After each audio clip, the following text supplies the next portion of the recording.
你哋最近係咪成日聽到啲地產經紀同埋財經新聞係咁吹風，話樓市已經見底啦，交投好活躍啦，趁依家低水，好快啲入市啦。如果你真係信咗，準備拎住你辛辛苦苦儲落嗰筆首期，甚至乎按咗自己層樓套現去買多陣，我勸你即刻隔住個荷包，冷靜啲聽我講完今日呢番話。因為你眼前見到嘅所謂見底同埋反彈，好大機會只不過係發展商同埋大戶聯手炮製出嚟嘅一個超級大騙局。佢哋依家急住散貨，如果你依家衝入去，你唔係執平貨，你係真真正正咁接火棒，做咗佢哋嘅點心，俾人胎到一頸血嘅水魚。我哋依家已經身處2026年嘅下半年，大家回望過去呢1-2年，由全面撤辣嗰一刻開始，市場係咪有過一陣虛火？當時個個都話北水湧落嚟，話內地專才高才實會瘋狂掃貨，將啲樓價炒翻上去。結果呢，大家有目共睹，嗰陣虛火燒咗幾個月就熄咗。點解？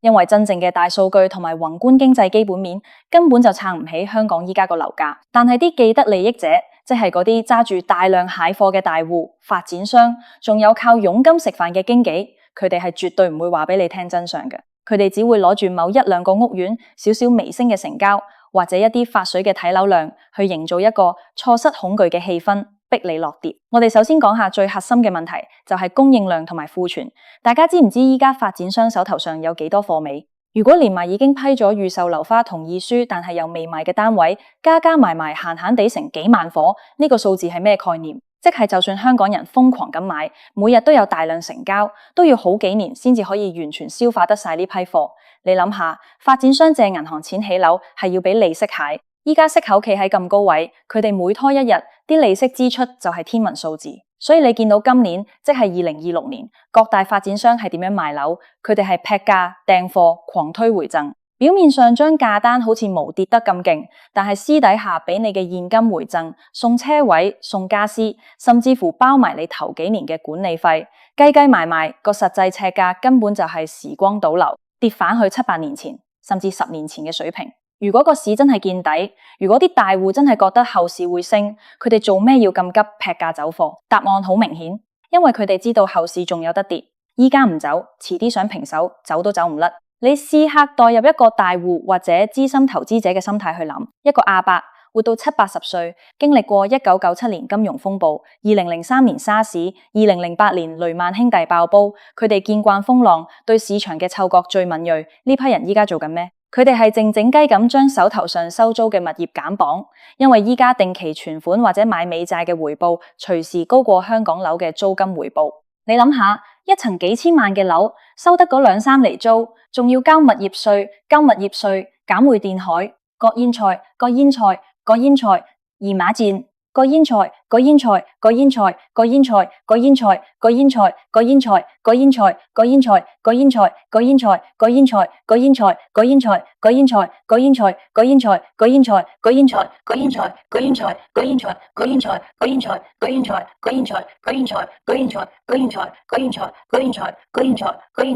輕輕鬆鬆收幾厘息，每晚瞓得安穩，資金係最誠實嘅，水往低處流。當無風險回報高過買樓收租嘅時候，啲醒水嘅大資金一定會撤出樓市。呢個就係點解你見到近期好多老牌家族或者資深炒家都寧願劈價2-3成都要賣樓套現，連班大鱷都跳船。你一個普通打工仔，得個20幾30歲，啱先儲到第一桶金，你學咩人去抄底？講開年紀，我哋不得不提香港嘅人口結構同埋人口老化問題。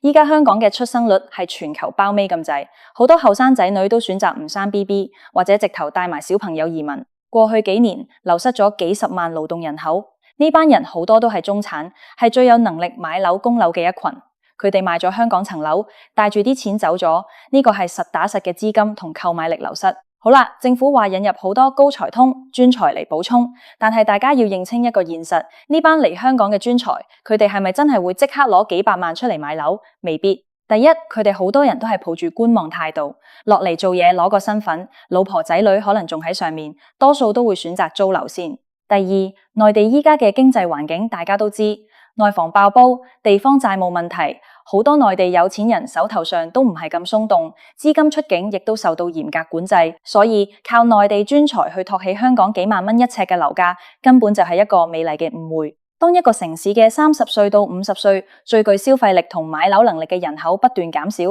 而60歲以上嘅老人家越嚟越多，呢個地方嘅資產價格長遠嚟講係無可能維持喺歷史高位嘅。跟住我哋再深挖下銀行、按揭同埋負資產嘅問題。2026年嘅今日，負資產宗數已經累積到一個非常之得人驚嘅地步。好多喺2018年到2021年高峰期買樓嘅人，尤其是嗰啲用林鄭 plan 或者波叔 plan 借到80%甚至90%按揭嘅上車客，依家全部都處於水深火熱之中。只要樓價跌2%，呢班借90%嘅人就已經跌穿咗個本，變成負資產。依家好多屋苑嘅造價比起高峰期已經跌咗3%甚至4%，即係話呢班業主依家連想賣樓還債都做唔到，因為賣咗層樓都唔夠填銀行條數，仲要抬錢贖回。銀行見到個市咁弱，股價自然會極度保守。你依家去買樓，好容易就會遇到估價不足嘅問題。買二手樓，業主開價600萬，銀行可能只係估到500萬，咁你就要自己拎多100萬現金出嚟做首期。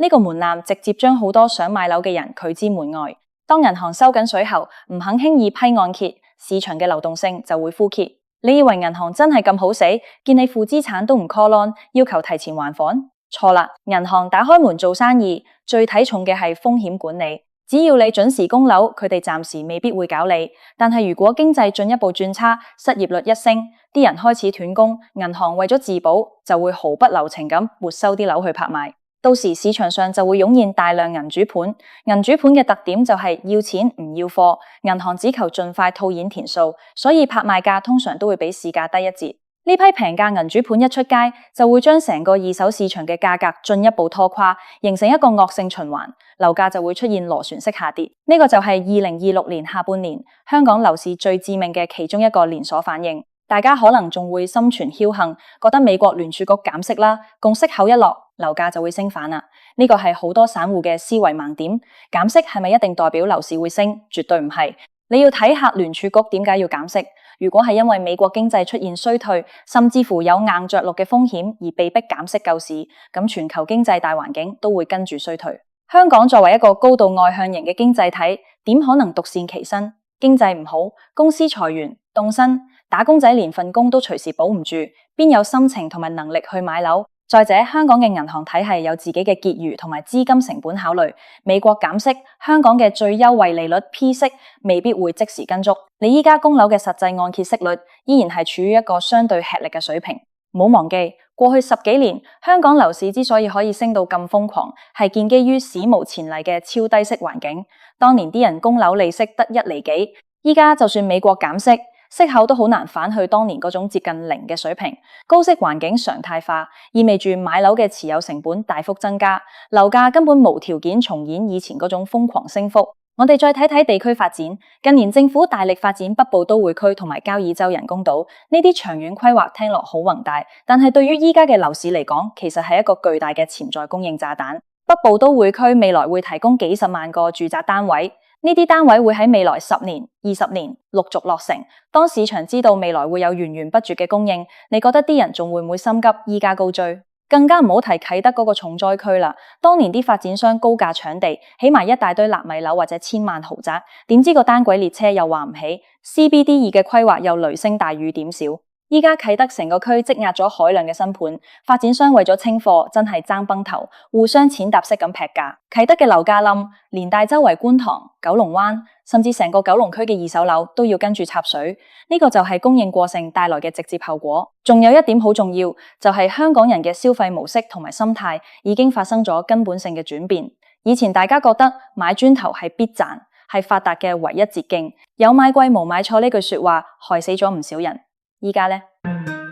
大家每個禮拜都北上深圳消費，見識到上面嘅物價同埋服務質素，再對比返香港嘅高昂生活成本，好多人已經醒覺，唔想再將自己人生最黃金嘅30年，每日死慳死抵，全部貢獻俾地產商同埋銀行。依家20零歲嘅後生仔，寧願攞啲錢去旅行，去享受生活，或者投資喺自己身上，都唔願為咗一個幾百尺嘅石屎森林單位而造成細流路。當社會上最新一代嘅剛性需求買家，佢哋嘅價值觀已經改變咗，唔再盲目迷信買樓。呢個市場嘅接盤俠只會越嚟越少，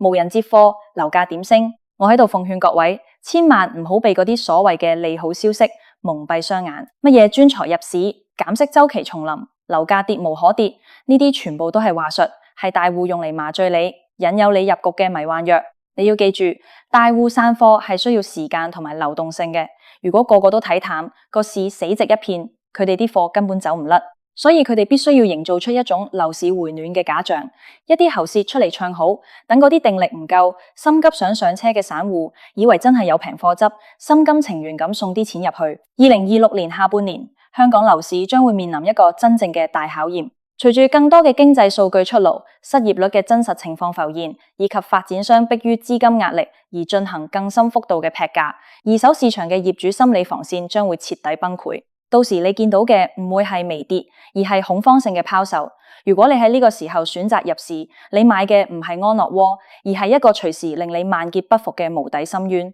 做人最怕就係做水魚，尤其係喺人生最大筆嘅投資上面，投資最講求嘅係順勢而為。依家個大勢就係向下，而且個跌浪仲未見底。你與其搏嗰少少所謂嘅反彈，不如將啲現金揸喺手。Cash is king， 現金為王。喺呢個動盪嘅年代，絕對唔係一句廢話。將啲錢放喺保本收息嘅地方，靜觀其變。等到個市場真正出清，泡沫完全擠破，市面上充斥住劈價到你唔信嘅平貨，冇人再夠膽提買樓嘅時候，嗰個先至係真正嘅入市時機。至於依家，睇實你個荷包，千祈